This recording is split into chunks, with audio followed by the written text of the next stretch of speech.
अस्सलाम वालेकुम दोस्तों, उम्मीद है आप लोग सब खैरियत से होंगे। आज मैं एक छोटी सी इन्फॉर्मेटिव वीडियो बनाने जा रहा हूं जो कि गाड़ी के टायर से रिलेटेड है। गाड़ी की टायर्स की लाइफ आप किस तरह बढ़ा सकते हैं वो मैं आपको एक छोटी सी टिप बताऊंगा। बहुत सारे लोग पहले से इसके बारे में जानते होंगे, लेकिन बहुत सारे लोगों के लिए इन्फॉर्मेशन हो सकता है नहीं हो। गाड़ी आप जब भी खरीदते हैं उसके साथ एक ओनर्स मैनुअल भी आता है जो कि यूजली लोग फेंक देते हैं, कोई डिटेल में उसको पढ़ता नहीं, तो उसमें बहुत काम की चीजें बताई जाती हैं। मैंने भी ओनर्स मैनुअल से काफी सारी इन्फॉर्मेशन हासिल की है पढ़ के। तो चलें बात करते हैं गाड़ी के टायर्स के ऊपर। गाड़ी के टायर्स में नया क्या है भाई बताने वाला। तो नई बात यह है कि भाई गाड़ी के जो टायर्स हैं उनकी एक रूटीन मेंटेनेंस भी होती है। ओनर्स मैनुअल में गाड़ी के मेंटेनेंस स्केड्यूल बकायदा मेंशन होता है, एक एक चीज के क्या रूटीन मेंटेनेंस आपको करवानी है और कब करवानी है। ओनर मैनुअल को मैंने गो थ्रू किया था तो मुझे पता लगा कि यार ये 10,000 किलोमीटर के ऊपर गाड़ी के जो है वो टायर्स को रोटेट करना होता है। कैसे रोटेट करना होता है, अब बहुत सारे लोगों को ये बात तो मालूम है पहले से कि यार पिछले टायरों को आगे और अगले टायरों को पीछे कर देते हैं, सिंपल सी रोटेशन ये, लेकिन कब करना चाहिए एग्जैक्टली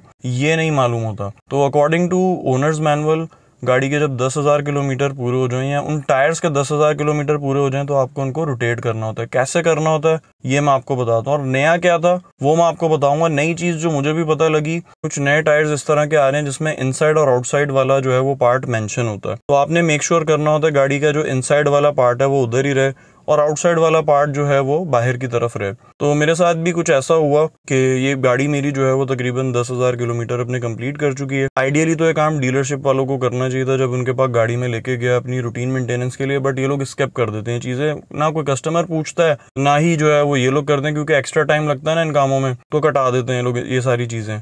तो भाई इसलिए खुद से ओनर्स मैनुअल पढ़ लिया करें, उसमें बहुत सारी डिटेल्स मेंशन होती हैं, और खुद से ख्याल रखें अपनी गाड़ी का। तो उससे क्या होगा, आपकी गाड़ी की जो है वो लाइफ बढ़ जाएगी और उसके पार्ट्स की भी लाइफ बढ़ जाएगी। रोटेट करवाने कैसे हैं वो भी मैं आपको दिखाऊंगा कि जो ओनर्स मैनुअल है, अब इसमें आप देख सकते हैं ओनर्स मैनुअल है गाड़ी का जो साथ आता है, तो इसमें बाकायदा एक एक चीज़ लिखी हुई है। अगर आप देखेंगे कि कौन से टायर आपने कैसे रोटेट करने हैं, अगर आपका इनसाइड आउटसाइड मेंशन है तो किस सीक्वेंस में करना है, और इनसाइड आउटसाइड मेंशन नहीं है तो किस सीक्वेंस में करना है।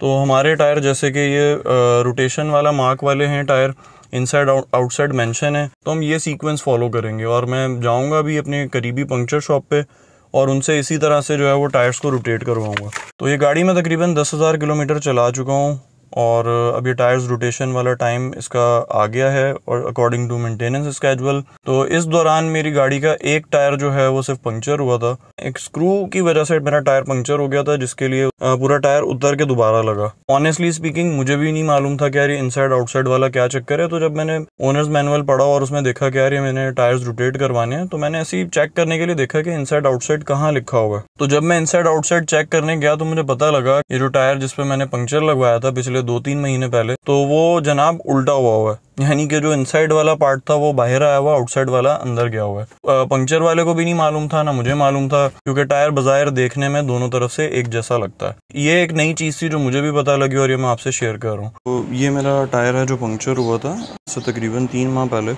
और इसमें मैं आपको दिखाता हूँ कि इनसाइड कहाँ लिखा हुआ है। आप देख सकते हैं ये लिखा हुआ है इनसाइड, तो यानी जब पंक्चर लगा था उस वक्त ये टायर चेंज हो गया इसकी साइड। अब आप बाहर से इसको देखेंगे तो ये बाज़ाहिर लगेगा कि यार कोई इसमें मसला ही नहीं है, लेकिन बड़ा बड़ा इनसाइड लिखा हुआ है यहाँ पे ना। तो ये चीज़ मुझे भी नहीं मालूम थी और ना ही जो है वो पंक्चर लगाने वाले बंदे को पता थी। अब ये मैं आपको दूसरा टायर दिखाता हूँ गाड़ी का। अब ये कंपनी की तरफ से लग के आया था, इस पर आप देख सकते हैं ये लिखा हुआ है आउटसाइड, यानी कि ये बिल्कुल सही टायर लगा हुआ अपनी जगह पे, सही पोजीशन पे। गाड़ी के टायर्स को इग्नोर नहीं करना चाहिए, उनको बड़ा सीरियस लेना चाहिए। इस तरह से सीरियस लेना चाहिए जैसे आप कोई मेडिसिन की एक्सपायरी को सीरियस लेते हैं ना, इसी तरह टायर्स की भी एक एक्सपायरी मेंशन होती है, उसको पढ़ना आना चाहिए और इसी तरह उसको सीरियस लें जैसे कि आप एक मेडिसिन की एक्सपायरी को सीरियस लेते हैं कि अगर मेडिसिन एक्सपायर्ड मेडिसिन हम खाएं तो आपको पता उसका भी रिएक्शन होता है। सेम इसी तरह अगर आप कोई एक्सपायर्ड टायर भी यूज़ करें तो उसका भी रिएक्शन है, स्पेशली उस वक्त जब आप लॉन्ग ट्रैवल करते हैं। तो इसलिए टायर्स की मेंटेनेंस का भी ख्याल रखना है। तो चलिए चलते हैं टायर्स को रोटेट करवाने और वो मैं आपको दिखाऊंगा कि किस तरह से मैंने रोटेट करवाया।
तो दोस्तों आपने देखा टायर्स रोटेशन किस तरह से मैंने करवाई है। तो आप भी अपने टायर्स की मेंटेनेंस का ख्याल रखें। ऐसा करने से कुछ नहीं आपके टायर्स की लाइफ बढ़ जाती है। तकरीबन 10 से 15,000 किलोमीटर आप अपनी टायर्स की लाइफ को बढ़ा सकते हैं। तो ये सेम एक्टिविटी अब मुझे दोबारा 10,000 किलोमीटर कंप्लीट होने पर दोबारा करनी है, यानी कि जब मेरी गाड़ी के 20,000 किलोमीटर कंप्लीट हो जाएंगे तो मैं दोबारा एक्टिविटी करूंगा। चैनल को जरूर सब्सक्राइब कीजिएगा अगर आपने अभी तक सब्सक्राइब नहीं किया। इसी के साथ मुझे इजाजत दें, फिर मुलाकात होगी किसी नए व्लॉग के साथ। तब तक के अल्लाह हाफिज।